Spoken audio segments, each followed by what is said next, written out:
मनीषा ठाकुर साहब, खुशी और भी बहुत सारे बच्चे क्लास में आए हैं। भाई आप सभी का बहुत बड़े लेवल पर स्वागत है। संप्रदा जाट का भी है। वाह वाह सर। ब्रिटिश एक्ट चल रहे थे कांग्रेस से कोऑर्डिनेशन के लिए, बहुत बढ़िया भाई।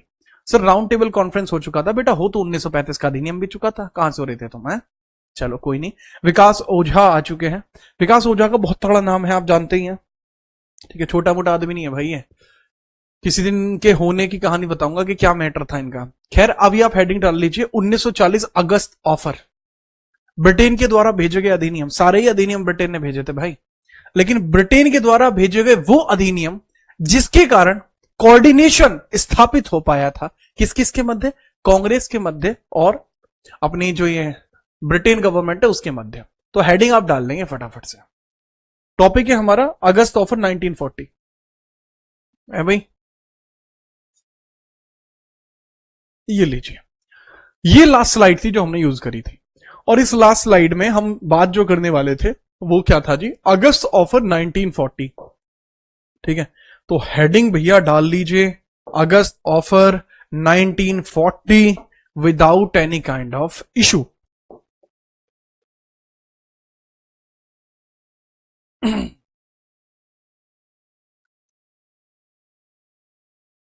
चलो भाई स्टार्ट करें।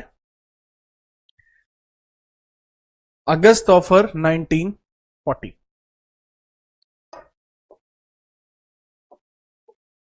और बताओ कैसे हो आप लोग? अगस्त ऑफर 1940।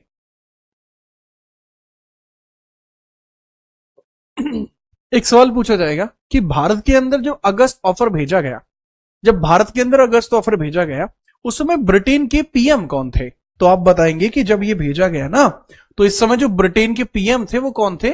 ब्रिटेन के पीएम बताएंगे आप? तो ब्रिटेन के पीएम का नाम था विंस्टन चर्चिल। क्या नाम था? Winston Churchill. Winston Churchill. Winston Churchill नाम था। विंस्टन, अच्छा से आदि बनेगी, विंस्टन। विंस्टन, क्लियर बात है जी हाँ। अगस्त ऑफर को भारत में क्यों भेजा गया? ठीक है चलिए। अरे कोई बड़ा मैटर नहीं हुआ, तुम्हें लग रहा है कि मेरे होती हुए यहाँ कोई मैटर हो जाएगा? बेटा जहां मैटर बड़े होते हैं वहां हम खड़े होते हैं, टेंशन मत लो। याद ध्यान दो, तुम ज्यादा मजा ले रहे हो यार आजकल तुम। खैर इसका उद्देश्य क्या था, इसका ऑब्जेक्टिव क्या था? ऑब्जेक्टिव आप हर एक का एक ही था, वर्ल्ड वॉर सेकंड में कांग्रेस का समर्थन। वर्ल्ड वॉर सेकंड में कांग्रेस का समर्थन। कांग्रेस का समर्थन, coordination of Congress in world war second. ठीक है, coordination of Congress in world war second. भाई द्वितीय विश्व युद्ध में कांग्रेस से समर्थन की जरूरत यहां पर थी। ठीक है चलिए, बात हुई कंप्लीट। हाँ बेटा दिशांत आराम से बेटा इसे पढ़ लें आप, है बहुत प्यार से। हाँ अब जो समर्थन की बात की जा रही थी, तो भाई अगस्त प्रस्ताव में ऐसा क्या कहा गया था? ये अगस्त ऑफर जो था इसके अंदर क्या कुछ कहा गया था ये बताइए। ठीक है, अगस्त ऑफर में क्या कुछ कहा गया था वो बताना है। देखो पहले तो ये कहा गया, कांग्रेस के लिए कहा गया कि यदि कांग्रेस वर्ल्ड वॉर सेकंड में हमारा, यदि कांग्रेस वर्ल्ड वॉर सेकंड में हमारा समर्थन करेगी, कौन कह रहा है? British government. अगर वो ऐसा करती है तो विश्व युद्ध की समाप्ति पर, विश्व युद्ध की समाप्ति पर हम उन्हें डोमिनियन बना देंगे, डोमिनियन बना देंगे। कहा गया यदि कांग्रेस, यदि कांग्रेस वर्ल्ड वॉर सेकंड में समर्थन करे, समर्थन करे,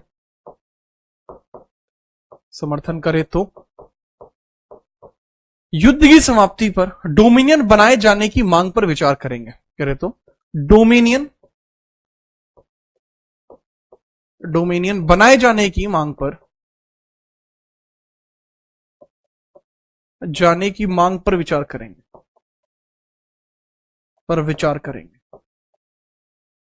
यहां थोड़ा सा फर्क है, इन्होंने ये कहा है कि हम विचार करेंगे, इन्होंने ये नहीं कहा कि हम डोमिनियन बना देंगे, इन्होंने जस्ट कहा है कि हम विचार करेंगे। ठीक है, तो काइंडली इसको लिख लीजिए। ठीक है, can consider, we will consider, we will consider, we will consider the demand of dominion, demand of dominion, dominion status to India, India, ऐसा कुछ इसमें कहा गया। पहला पॉइंट तो बेटा ये कहा गया था। दूसरा कहा गया भारत के लिए, दूसरा पॉइंट कहा गया भारत के लिए, भारत के लिए नए प्रशासनिक सुधार किए जाएंगे, नए प्रशासनिक सुधार किए जाएंगे,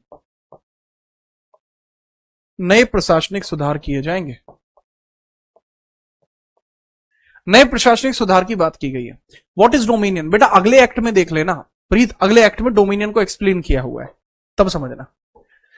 यहां पे क्या, भारत के लिए नए प्रशासनिक सुधार, तो new administrative reform, administrative reform for India,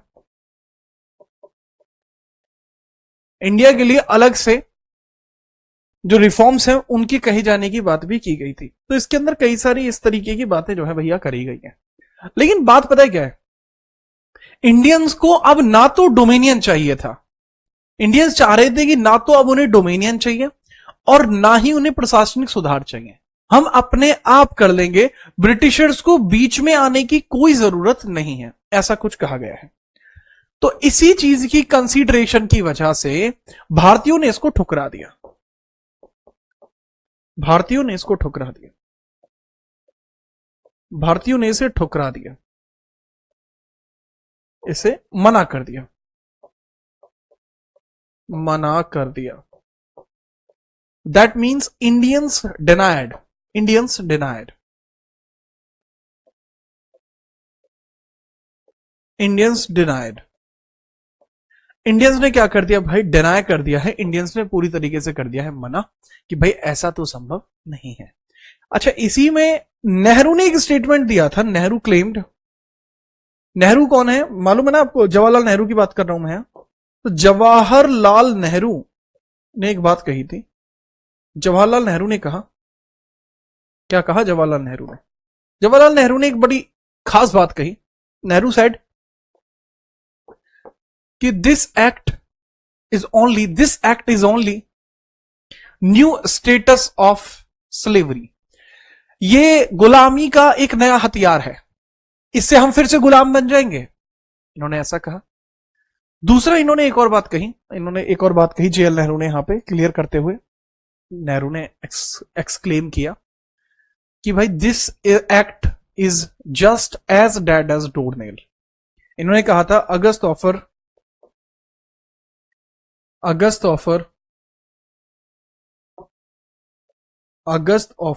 is as dead as doornail. अगस्त प्रस्ताव पूर्णतः निष्क्रिय अधिनियम है। एज डेड एज डोरनेल का मतलब होता है कि इसका कोई काम नहीं है, जरूरत ही नहीं थी, बेमतलब की बातें हैं ये, ऐसा इसमें कहा गया था। तो कहा गया कि अगस्त प्रस्ताव पूर्णतः निष्क्रिय है, मतलब इसका कोई काम नहीं था, निष्क्रिय है। ठीक है, it is as dead as doornail, ये बात भैया यहां पर कह दी गई है। मेरे ख्याल से आप इसको याद रख लेंगे, जब आपको ये याद हो जाए तो भाई बताना, फिर हम आगे बढ़ेंगे। ठीक है, चलो और बताओ। हिमांशु बेटा क्या दिक्कत है आपको, बताओ। ये सर ये दिक्कत है या जो भी दिक्कत है बताओ।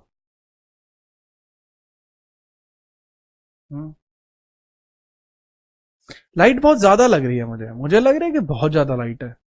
ये ठीक है लाइट, वीडियो वगैरह क्लियर आ रही है आपको।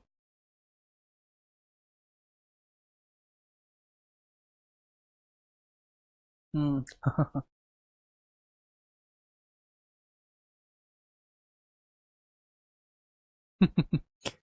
विकास बेटा नाम तुम्हारा करेंगे किसी दिन डिस्क्राइब, है ना। हाँ। अब वो मैं खुद कह रहा हूँ, ये लाइट ज्यादा है, इतना ज्यादा गोरा दिख के क्या फायदा है। ठीक है। त्रिपाठी, नोट करें आगे। नेक्स्ट हेडिंग आप डालेंगे, देखो अगस्त ऑफर से तो कुछ हुआ नहीं, अगस्त ऑफर तो पूरी तरीके से हो गया फेल। अब क्या कहा जाता है, ठीक है, अब क्या कहा जाता है कि भाई अब एक और अधिनियम भारत में लेके आना पड़ेगा। ठीक है, ठीक है, सच में ज्यादा है, एक बार ना मैं कम करता हूं लाइट को, मेरे ख्याल से मुझे भी ज्यादा लग रही है लाइट। अब मेरे ख्याल से माहौल ठीक है, इतनी लाइट भी पर्याप्त है भाई, दो दो लाइट, तीन लाइट, चार लाइट जली हुई थी, क्या फायदा इसका। चलो भाई आगे चल रहे हैं। अगला अधिनियम आप देखेंगे 1942 का क्रिप्स अधिनियम, 1942 का क्रिप्स अधिनियम, हेडिंग डाल लीजिए 1942 क्रिप्स एक्ट, क्रिप्स एक्ट की बात करते हैं, क्रिप्स अधिनियम, क्रिप्स अधिनियम। अब क्रिप्स अधिनियम के बारे में हम बात करते हैं, मैं दोनों हाथों से लिख देता हूं एकदम। तो क्रिप्स अधिनियम जो था, जो हमें देखने को मिल रहा था, इसके बारे में याद रखना। चलो रुक जाओ यार एक मिनट, मजे ले रहे हो तुम। That is known as Cripps act.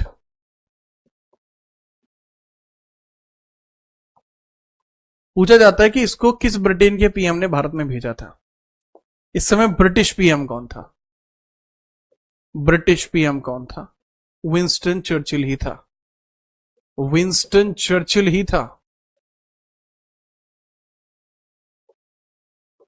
Winston Churchill ही था ब्रिटेन का पीएम। लेकिन भारत के अंदर जब ये एक्ट आया, जब भारत के अंदर ये एक्ट आया, तो इसमें क्या कुछ बातें कही गई थी। अच्छा वैसे इस एक्ट का ऑब्जेक्टिव क्या था, ऑब्जेक्टिव क्या था इस एक्ट का, ऑब्जेक्टिव, ऑब्जेक्टिव क्या था भाई इस एक्ट का, यानी उद्देश्य क्या था इस अधिनियम का। सर जी उद्देश्य, अगर मैं इस अधिनियम का आपको स्पष्ट करूं कि इसका उद्देश्य क्या था, तो बड़े आसान शब्दों में मैं आपके लिए क्लियर कर सकता हूं इस बात को। अब बताइए कि भाई ऑब्जेक्टिव ये था कि वर्ल्ड वॉर सेकंड में कांग्रेस का समर्थन मिल जाए, वर्ल्ड वॉर सेकंड में कांग्रेस का समर्थन, सीधी बात है। ये बात मैं बता चुका हूं सर, बार बार क्यों बता रहे हो जब एक ही बात है तो, ताकि आप समझ जाएं, सीख जाएं। कांग्रेस कोऑर्डिनेशन, कोऑर्डिनेशन,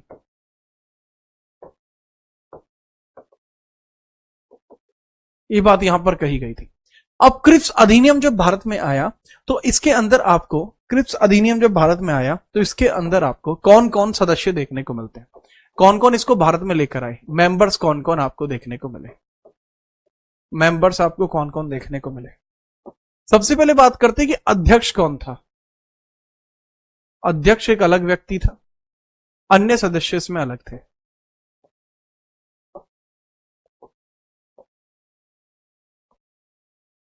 चेयरमैन इसमें अलग था, अदर मेंबर्स इसमें अलग थे। तो बताइए जी चेयरमैन इसके अंदर कौन था। चेयरमैन के नाम पर आपको देखने को मिल जाएगा स्टैनफोर्ड क्रिप्स, स्टैनफोर्ड क्रिप्स, ठीक है, स्टैनफोर्ड क्रिप्स आपको देखने को मिल जाएगा। अलग व्यक्ति जो है उनको समझिए।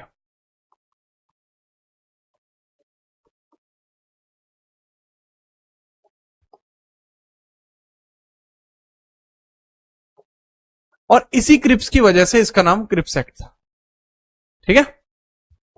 अदर मेंबर्स हैं एवी अलेक्जेंडर, पैथिक लॉरेंस, एवी अलेक्जेंडर और पैथिक लॉरेंस,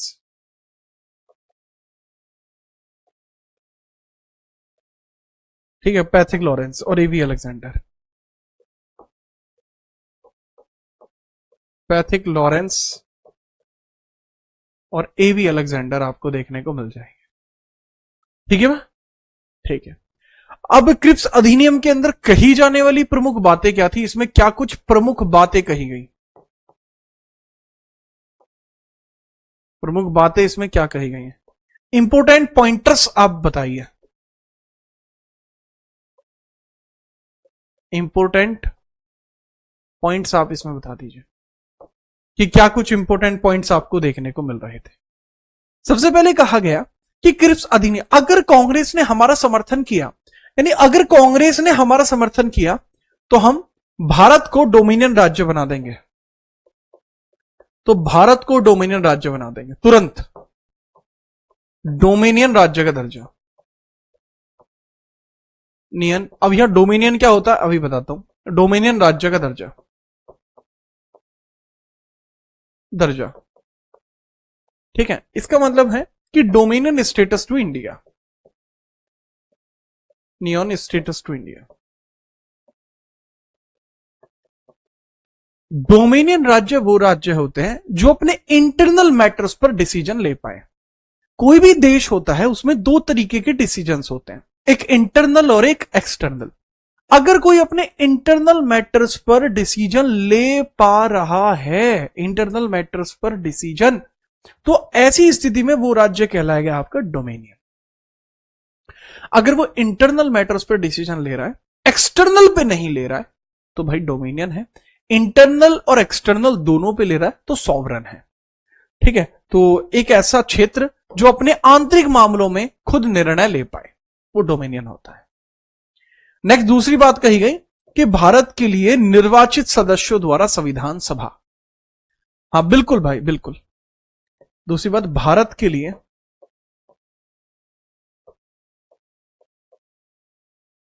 निर्वाचित सदस्यों द्वारा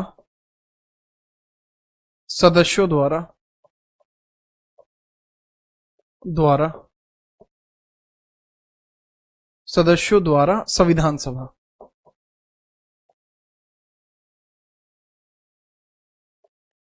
भारत के लिए निर्वाचित सदस्यों द्वारा संविधान सभा, इसका मतलब क्या है?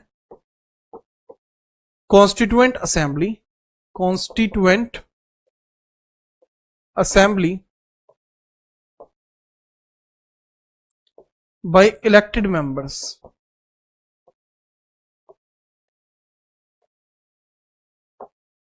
Constituent assembly bye elected members. लेकिन दिक्कत यह थी कि इसमें ब्रिटिश भी शामिल हो रहे थे और अध्यक्ष ब्रिटिश ही था। इसका अध्यक्ष व सदस्यों में ब्रिटिश भी थे, अध्यक्ष प्लस सदस्य, इन दोनों में ब्रिटिश भी थे, इसमें ब्रिटिश अधिकारी थे, ब्रिटिश भी शामिल थे, कहने का मतलब है इंडियंस तो थे ही, साथ में ब्रिटिशर्स भी थे। तो इंडियंस को पहली बात तो डोमिनियन राज्य का दर्जा बाबू कब चाहिए था? 1919 में चाहिए था। और क्योंकि अब 1919 से आगे का समय हो चुका है तो अब इनको यह स्टेटस नहीं चाहिए। अब इनका कहना है कि नहीं, हमें यह स्टेटस नहीं चाहिए, ठीक है। दूसरी बात, इनका एक और कहना था। क्या कहना था इनका? इनका कहना यह था कि जी हमें जो संविधान सभा चाहिए, जो कॉन्स्टिट्यूएंट असेंबली चाहिए, उसमें कोई भी ब्रिटिश अधिकारी ना हो। लेकिन बात यह आ जाती है कि ब्रिटिश अधिकारी तो शामिल होते ही होते, तो इसको भी भारतीयों ने ठुकरा दिया। इंडियंस डिनाइड क्रिप्स एक्ट, तो इसको भी इंडियंस ने ठुकरा दिया। Indians denied Cripps Act, Cripps Act, Indians denied Cripps Act. भारतीयों ने क्रिप्स अधिनियम को समाप्त कर दिया या फिर नहीं, अस्वीकार कर दिया। भारतीयों द्वारा अस्वीकार, भारतीयों ने इसको अस्वीकार कर दिया, ठीक है। चलिए, ठीक है। अब बात यह आती है कि भाई अगर अस्वीकार कर दिया तो ऐसी परिस्थिति में क्या किसी ने कुछ कहा था? जी हां, दो स्टेटमेंट आपको देखने को मिलते हैं। गांधी जी ने इसको लेकर एक बात कही थी, गांधी जी ने इसको लेकर एक बात कही थी कि this is post dated cheque. Cripps offer को लेकर कहा था कि this is post dated check,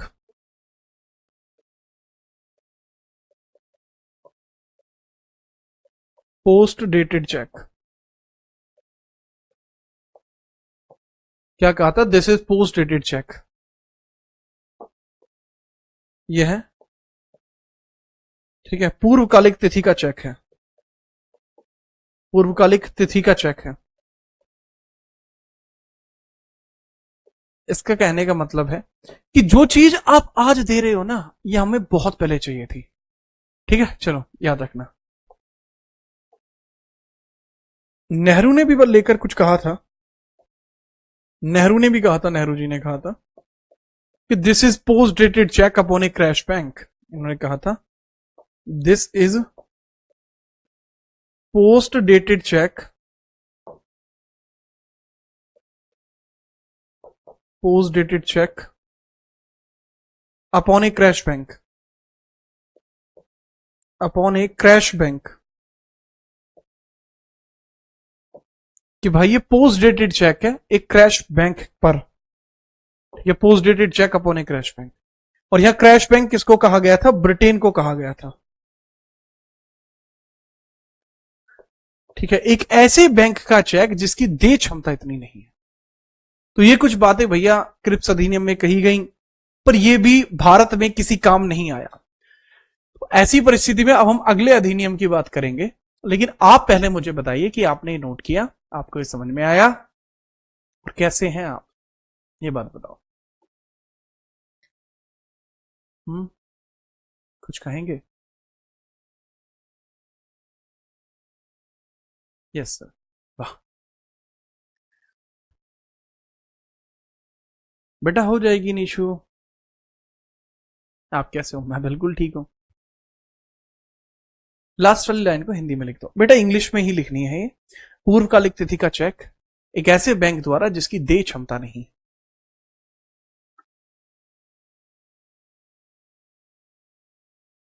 Haryanvi में तो बोलने लग रहा हूं लाडले, क्या दिक्कत है? आकाश केरा चा भाई है।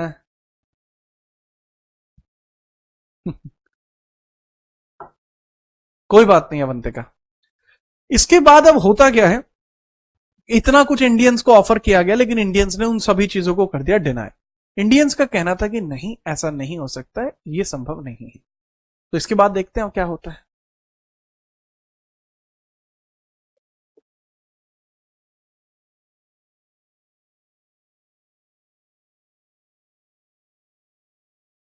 सो बिहारी स्टाइल में बोल दो। हाँ भाई, क्यों नहीं, बिहारी में। कैसन बा? ठीक है चलो। एक बच्चा कह रहा है सर मेरा सिलेक्शन हो जाएगा क्या? बेटा मैं तांत्रिक नहीं हूं मनीष, ठीक है, तांत्रिक नहीं हूं मैं। हाँ, मैं जो पढ़ा रहा हूं इससे पढ़ के आपको सिलेक्शन होने के चांसेस बहुत ज्यादा है, लेकिन मेहनत आपके ऊपर है। आगे बढ़िए। इसके बाद होता क्या है, अब जो विश्व युद्ध चल रहा था, अब वो धीरे धीरे खत्म होने की कगार पर आ जाता है। वर्ल्ड वॉर भी चल रहा था, तो वर्ल्ड वॉर में एक बड़ी महत्वपूर्ण घटना होती है 30 अप्रैल में, उसको समझना। क्या बोला मैंने? वर्ल्ड वॉर होता है, वर्ल्ड वॉर सेकंड में एक बड़ा ही खास इवेंट आपको देखने को मिलेगा। द्वितीय विश्व युद्ध में, द्वितीय विश्व युद्ध में, द्वितीय विश्व युद्ध में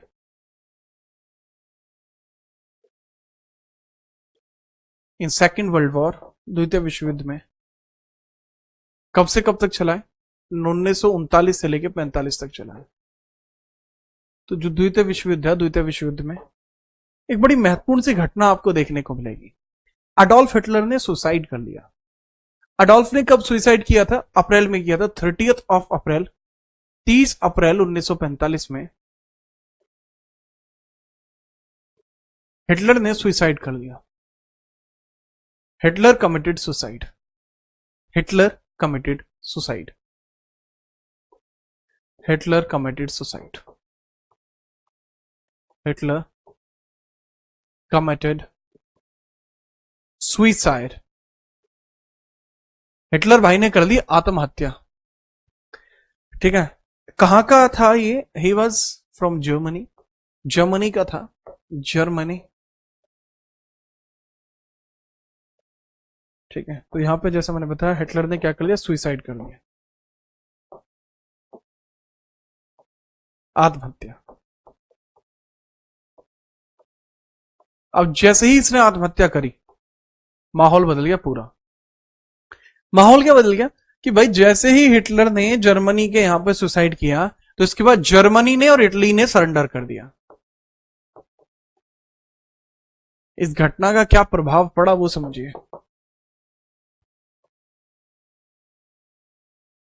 जैसे ही हिटलर ने यहां पर किया है सुसाइड, उसका प्रभाव देखेंगे आप।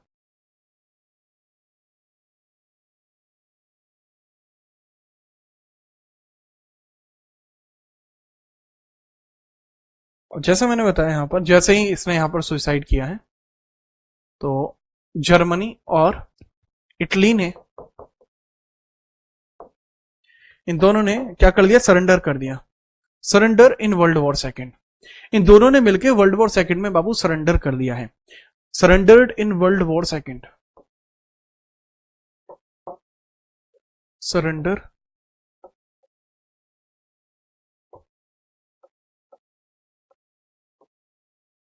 इन world war second.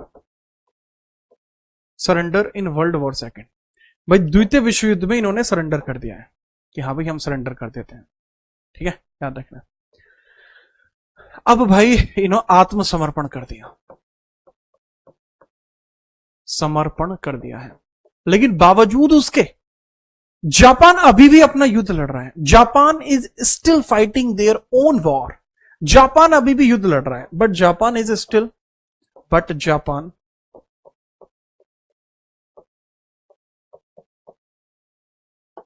is still,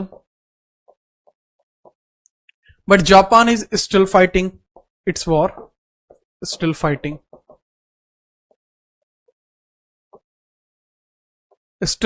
its battle. Japan is still fighting it's battle. Japan अभी भी अपना युद्ध जो है लड़े जा रहा है। जापान अभी भी युद्ध में है, अभी युद्ध में है, युद्ध में है। ब्रिटेन, अमेरिका, रूस जैसे देशों के खिलाफ, ब्रिटेन, अमेरिका, रशिया या उसको यूएसएसआर बोलते थे, के खिलाफ। तो जापान जो था वो इनके खिलाफ स्ट्रगल कर रहा था। ठीक है, याद रखना। तो ये चीज यहां पे आपको थोड़ी सी देखने को मिलती है। इसके बाद क्या होता है, ब्रिटिशर्स नहीं चाहते थे कि भारत जापान की सहायता करे। ब्रिटिश नहीं चाहते थे, ब्रिटिश नहीं चाहते थे, क्या नहीं चाहते थे कि भारत या इंडिया जापान की सहायता करे। चाहते थे कि भारत जापान की सहायता करे, की सहायता करे। तो मैटर ये था, क्योंकि ब्रिटिशर्स नहीं चाहते थे कि भारत जापान की सहायता करे, इसलिए वो भारत में वेवल प्लान भिजवाते हैं। इसी रीजन से क्या होता है बाबू, इसी रीजन से ब्रिटिशर्स को यहां देखने को मिलेगा 1945 वेवल प्लान। 1945 वेवल प्लान, 1945 का वेवल प्लान आपको देखने को मिला।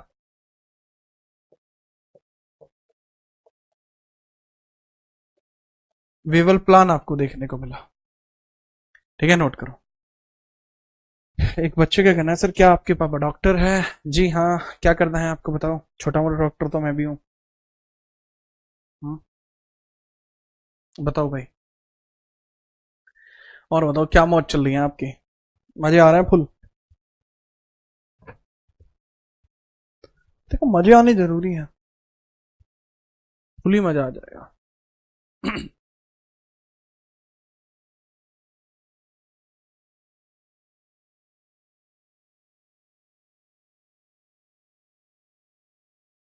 है भाई? हाँ, डॉक्टर साहब बिल्कुल बढ़िया है। चलिए, दिशांत बेटा क्या मैटर है तुम्हें? तुम्हारा एक ही कहना है कि सर शब्द थोड़े बड़े लिखिए, शब्द थोड़े बड़े लिखिए, शब्द थोड़े बड़े लिखिए। बेटा अगर मैं शब्द बड़ी लिखूंगा तो इस पेज पे इतनी थियरी नहीं आ पाएगी बाबू।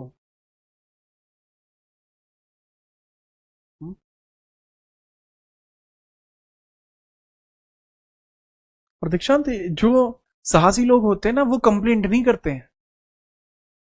आज तक मुझे याद नहीं है मैंने किसको कंप्लेंट की हो कि आपने ऐसा कर दिया वैसा कर दिया। मुझे तो याद नहीं है मैंने किसी को कोई भी कंप्लेंट की हो। हाँ मुझे पता होता है कि मैं मेरी गलती नहीं है, सामने वाले की गलती है, पर कंप्लेन करना तो कायरों की निशानी है मेरे लाल। वीर कंप्लेन नहीं करते हैं, सुधार करते हैं। समझ गए? जिस दिन आपके अंदर वो वाली बात आ जाएगी उस दिन आपको बहुत सारी बात आ जाएगी।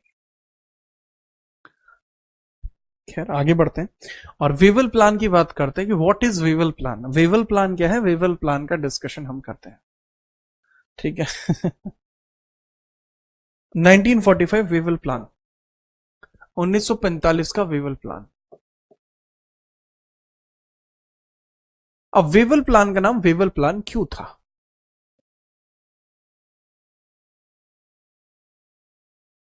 सबसे पहली बात आती है कि इसका नाम वेवल प्लान क्यों है ना। चलो, इसका नाम वेवल प्लान क्यों है? पहली बात तो यही है, देखो क्योंकि जब ये भारत के अंदर लाया गया, ठीक है सर आप गुस्सा कर, अरे मैं गुस्सा नहीं कर रहा, कैसी बात कर रहे हो, गुस्सा मेरे स्वभाव में नहीं है। ठीक है, कभी सागर को देखा है गुस्सा करते? नहीं, गुस्सा नहीं करा जाता। हवा गुस्सा नहीं करती, वो सिर्फ अपने अपने हिसाब से बहती है। ठीक है चलिए अब वेवल प्लान की हम बात करते हैं। वेवल प्लान क्या था? इसको भारत में वाइस रॉय, इसको भारत में वाइस रॉय विस्काउंट वेवल के द्वारा लाया गया था। विस्काउंट वेवल के द्वारा लाया गया, विस्काउंट वेवल द्वारा लाया गया, वेवल द्वारा लाया गया।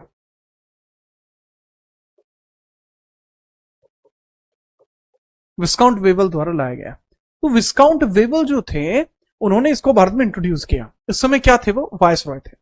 क्या थे? वाइस रॉय आपको देखने को मिल रहे थे। तो विस्काउंट वेवल का कहना है, ठीक है, इसका ऑब्जेक्टिव क्या है? वेवल प्लान का ऑब्जेक्टिव, उद्देश्य क्या है? समझिए, कितने तारीख को लाया गया था? 14 जून को लेकर आया गया था, 14 जून 1945। ऑब्जेक्टिव यह है कि भारत ब्रिटेन का साथ दे, ना कि जापान का। ठीक है, याद रखना। सर सागर में बड़े तूफान आवे हैं, जब सागर गुस्सा करे तो बेड़ा पाट जाएगा भैया, आपको भी है। हाँ तो अभी तुम्हें कहां हिलोरे दिख रहे हैं? यहां देख लो तुम पहले, ये एक्ट कंप्लीट करते हैं पहले, ठीक है, बाद में करेंगे बातें। इसका ऑब्जेक्टिव समझिए। इसका ऑब्जेक्टिव था कि भारत सरकार या फिर भारत के लोग, भारत वर्ल्ड वॉर सेकंड में जापान को समर्थन ना दे।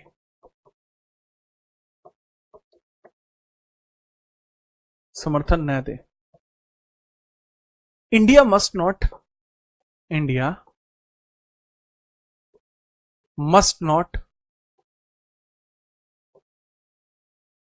coordinate with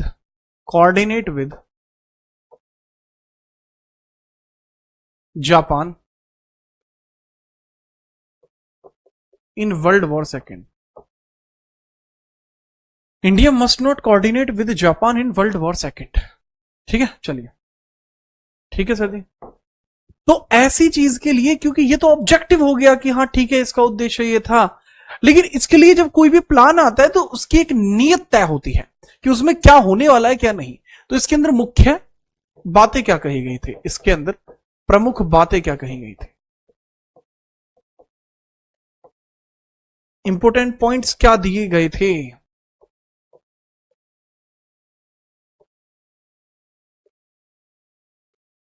इंपोर्टेंट पॉइंट्स क्या दिए गए थे बताइए सर। इंपोर्टेंट पॉइंट्स की बात करते हैं, ठीक है, इंपोर्टेंट पॉइंट्स की बात करते हैं कि क्या कुछ इंपोर्टेंट पॉइंट्स यहां पर दिए गए थे, बताइए सर।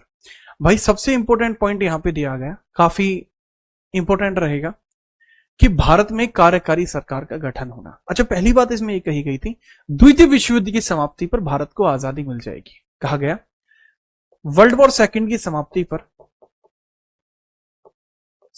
पर भारत को आजादी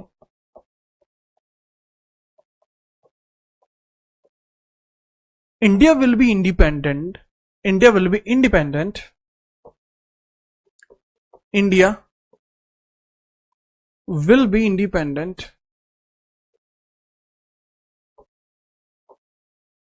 after वर्ल्ड वॉर सेकंड। ये बात यहां पर कह दी गई भाई, द्वितीय विश्व युद्ध के बाद जो भारत है वो इंडिपेंडेंट हो जाएगा। क्या हो जाएगा? भारत इंडिपेंडेंट हो जाएगा। ठीक है। अच्छा, दूसरा भाई, अगर कोई भी सरकार को आप इंडिपेंडेंट करना चाह रहे हैं नियर फ्यूचर या फिर फॉर फ्यूचर में, तो एक और चीज की उसके अंदर जरूरत होती है कि एक एग्जीक्यूटिव गवर्नमेंट का बनना। तो कहा गया कि एक एग्जीक्यूटिव गवर्नमेंट भी हम लोग यहां पर बनाएंगे। फॉर्मेशन ऑफ एग्जीक्यूटिव गवर्नमेंट, एक कार्यकारी सरकार का गठन, एक कार्यकारी सरकार का गठन,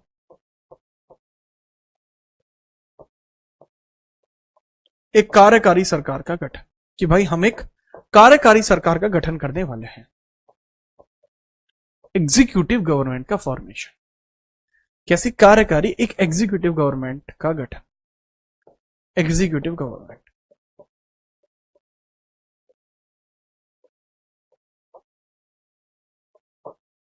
एग्जीक्यूटिव गवर्नमेंट का गठन जो है बाबू वो यहां पर करना पड़ेगा। अच्छा, यहां जो एग्जीक्यूटिव गवर्नमेंट बनेगी, कि जो भाई एग्जीक्यूटिव गवर्नमेंट है जिसका इधर गठन होना है, तो उसकी हम बात करते हैं। तो एग्जीक्यूटिव गवर्नमेंट के गठन के लिए बहुत बहुत जरूरी कई अलग अलग प्रकार की बातें कही गई है। अच्छा, एक बात और याद रखना, ये जो एक कार्यकारी सरकार के गठन की यहां पर बात की गई है, इसके अंदर सभी भारतीय होंगे, लेकिन इसमें जो सेनापति होगा वो ब्रिटेन का होगा। तो कार्यकारी सरकार किस लिए होती है? ठीक है, ये सरकार ऐसी होगी आजादी तक के लिए। ठीक है, आजादी तक के लिए, आजादी तक के लिए ये गवर्नमेंट रहने वाली है। टिल इंडिपेंडेंस ये गवर्नमेंट रहने वाली है। Till independence, till independence, till independence ये गवर्नमेंट भाई रहने वाली है, कि भाई आजादी तक ही रहेगी। सभी भारतीय होंगे, बस इसमें सभी भारतीय होंगे, सभी भारतीय होंगे। कितने? 14, 14। लेकिन जो सेनापति होगा वो कौन होगा भाई? सेनापति, सेनाध्यक्ष जो होगा वो वायसरॉय होगा। लेकिन जो सेनाध्यक्ष होगा वो कौन होगा? वायसरॉय। ब्रिटिश है, ऑब्वियस सी बात है, वो ब्रिटेन का है, वो ब्रिटिश होगा।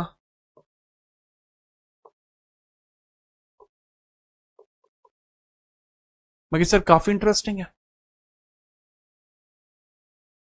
समझ गए सर? अच्छा, जब इस प्रकार की बातें कही गई कि वो एक कार्यकारी सरकार का गठन करेगा, 14 भारतीय होंगे, इसमें दो दिक्कत हो गई। ठीक है, क्या दिक्कत हो गई? कि इसमें पहली बात तो सीटों को लेकर डिस्कशन हुआ कि भाई इसमें मुस्लिम लीग कितने छाटेगी और कांग्रेस कितने छाटेगी। मुस्लिम लीग कितने छाटेगी, कांग्रेस कितने छाटेगी, उसको लेकर बहुत तगड़ा डिस्कशन हुआ। एंड में तय होता है कि इसमें 7 मुस्लिम लीग छाटेगी और 7 जो है कांग्रेस पार्टी छाटेगी। अब ऐसा सुनने पर कांग्रेस पार्टी ने कहा कि यार ये आधे आधे करना थोड़ा हमें पर्याप्त नहीं लग रहा, इसको 8 और 6 पे कर देते हैं। तो वो नहीं माना गया। इसमें कहा गया कि जितने भी सदस्य होंगे वो आधे आधे होंगे, आधे मुस्लिम लीग छाटेगी, आधे इसमें कांग्रेस छाटेगी। इस बात को लेकर कांग्रेस थोड़ी सी परेशान थी, पर कांग्रेस एग्री कर जाती है। कांग्रेस पूरा समर्थन देती है, कांग्रेस ने समर्थन दे दिया, कांग्रेस ने समर्थन दिया, कांग्रेस ने समर्थन दिया, कांग्रेस एक्सेप्टेड, समर्थन दिया, यानी कांग्रेस एक्सेप्टेड, एक्सेप्टेड। कांग्रेस ने इसको एक्सेप्ट कर दिया भाई। दूसरी बात, लेकिन मुस्लिम लीग ने इसको एक्सेप्ट नहीं किया। मुस्लिम लीग ने एक्सेप्ट नहीं किया। मुस्लिम लीग ने एक्सेप्ट नहीं किया। मुस्लिम लीग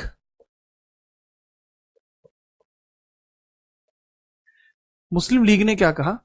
मुस्लिम लीग ने क्या कहा कि नहीं, हम इसको नहीं मानेंगे। ठीक है। और ऐसी परिस्थिति में हम चाहते हैं कि जितने भी ऐसे लोग हैं जो मुस्लिम हैं वो हम छांटें। तो कांग्रेस पीछे हट गई और इस तरीके से प्लान फेल हो गया। ठीक है। चलो, मुस्लिम लीग जो थी, मुस्लिम लीग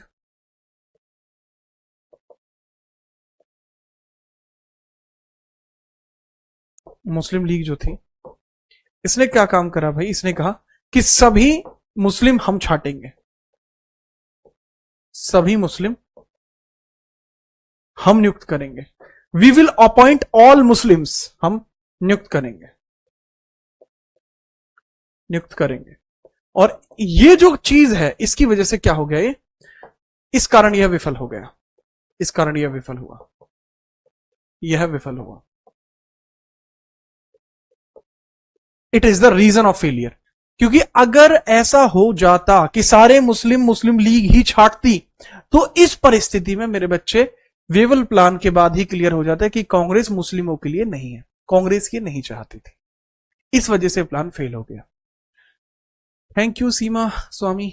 लेकिन मैं एक बच्चे के बारे में बात करना चाहूंगा जिसका नाम है आशीष खन्ना।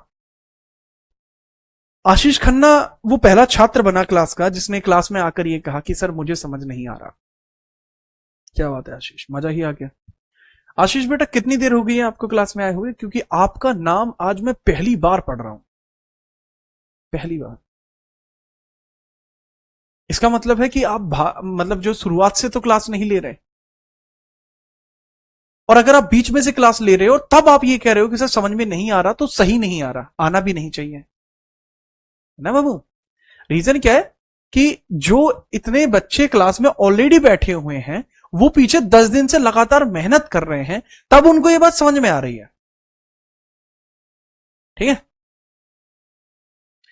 तो आशीष खन्ना का तो अलग ही लेवल है।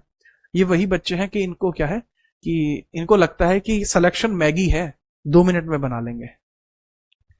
मेरे बच्चे, अगर सिलेक्शन लेना इतना आसान होता ना, और कोई भी चीज समझना इतना आसान होता, तो हर किसी का समझ में आ जाता, हर किसी का सिलेक्शन हो जाता। जो बच्चे पीछे रह जाते हैं वो खन्ना साहब के जैसे होते हैं।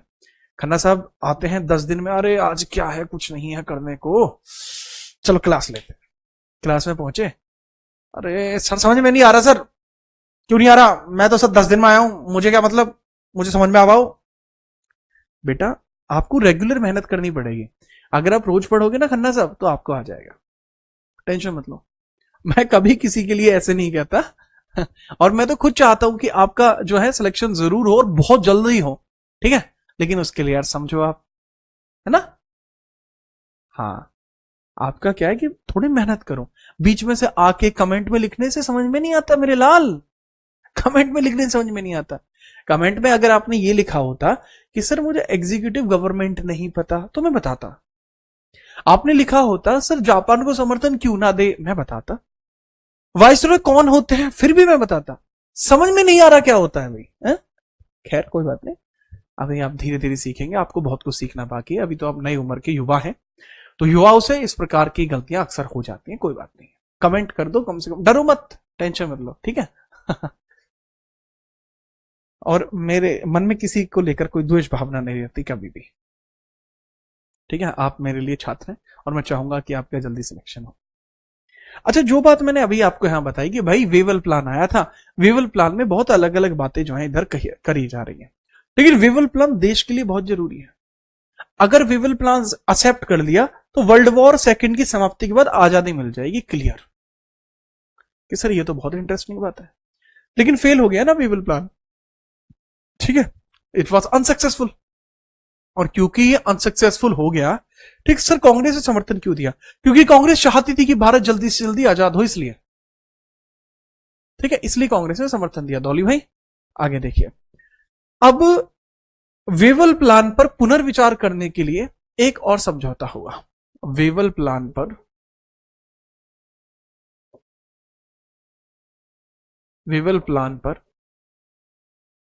पुनर्विचार करने के लिए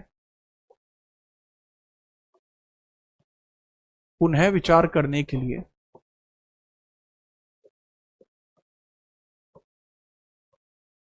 लिए एक और समझौता हुआ, एक और समझौता हुआ, ठीक है।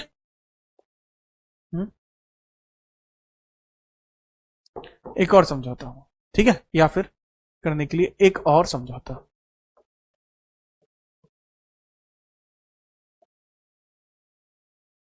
रीडिस्कशन, reconsideration of Wavell plan, reconsideration of Wavell plan. Wavell plan के लिए रिकंसिडरेशन यहां पर शुरू होता है, ठीक है। चलिए, अब वेवल प्लान के लिए जो रिकंसिडरेशन हो रहा है ना मेरे भाई, ये होता है 25 जून को 1945 में। और इसको कहा जाता है भला, रिकंसिडरेशन को क्या कहा जाता है भला? शिमला अकॉर्ड, शिमला समझौता, शिमला समझौता, या इसको बोलते हैं शिमला अकॉर्ड, शिमला अकॉर्ड। शिमला समझौता है, शिमला अकॉर्ड इसको कहा जाता है। इसके अंदर 22 लोग थे। डेलीगेट्स कितने थे? डेलीगेट्स, सदस्य 22 थे। अध्यक्ष कौन थे? मौलाना अबुल कलाम आजाद, कांग्रेस की तरफ से। मौलाना अबुल कलाम आजाद, अबुल कलाम, मौलाना अबुल कलाम इसके अंदर आपको अध्यक्ष के तौर पर देखने को मिले। लेकिन यह भी विफल हो गया। अच्छा, इसमें वेवल भी शामिल थे, वेवल भी शामिल था, वेवल जो वायसरॉय था वो भी शामिल था, परंतु यह भी विफल रहा। मुस्लिम लीग की मांग के कारण यह भी विफल रहा। मुस्लिम लीग की सभी मुस्लिम सदस्य चुनने की मांग के कारण विफल रहा। सभी मुस्लिम सदस्य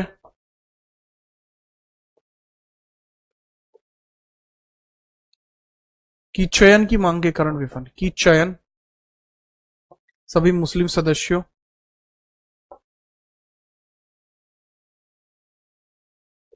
के चयन की मांग के कारण विफल, चयन की मांग के कारण विफल रहा। Unsuccessful because of Muslim league demand. Sir, Muslim league में जिन्ना था, हाँ, जिन्ना का राइज हो चुका है। 1940 के बाद जो जिन्ना है वो फ्रंट फेस बन चुका है मुस्लिम लीग का। 1940 से पहले जिन्ना मुस्लिम लीग में इतनी बड़ी भूमिका नहीं निभा रहा था, लेकिन 1940 के बाद मुस्लिम लीग में एक ही नाम था, दैट वाज मौलाना जिन्ना, ठीक है। मौलाना नहीं था, जिन्ना, जिन्ना था खाली, ठीक है। जिन्ना वॉज जिन्ना, नॉट मौलाना, ठीक है। तो याद रखना, failed because of demands of Muslim league, because of demands of Muslim league. तो भाई ये कुछ यहां पर हुआ है, ठीक है। चलिए, आज के लिए बेटे इतना ही। इसके बाद हम आगे बढ़ेंगे। जो आगे इसके बाद क्या हुआ, फिर इसके बाद वर्ल्ड वॉर खत्म हो जाएगा, वर्ल्ड वॉर से आगे बढ़ेंगे, क्या होगा, कैसे होगा, वो हम अगली क्लास में देखेंगे।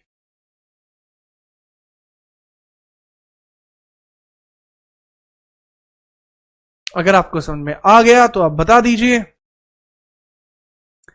और अगर कोई डाउट है तो बता दो। बाकी वो किंग्स ऑफ इंडिया नाम की जो सीरीज चल रही है ना मेरे भाई, वो जरूर देख लेना। इंस्टाग्राम GeetRana.77 पर आज बड़े महत्वपूर्ण राजा आने वाले हैं, बहुत मजबूत राजा हैं, वो आ जाएंगे। आप देखना शाम को ठीक 6 बजे। Thank you Om Prakash, thank you भाई।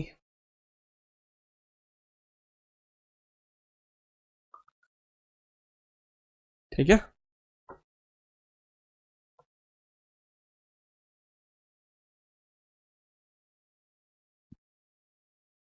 कल मिले हम, ठीक है भाई, कल मिलते हैं। तब तक के लिए जय हिंद, वंदे मातरम।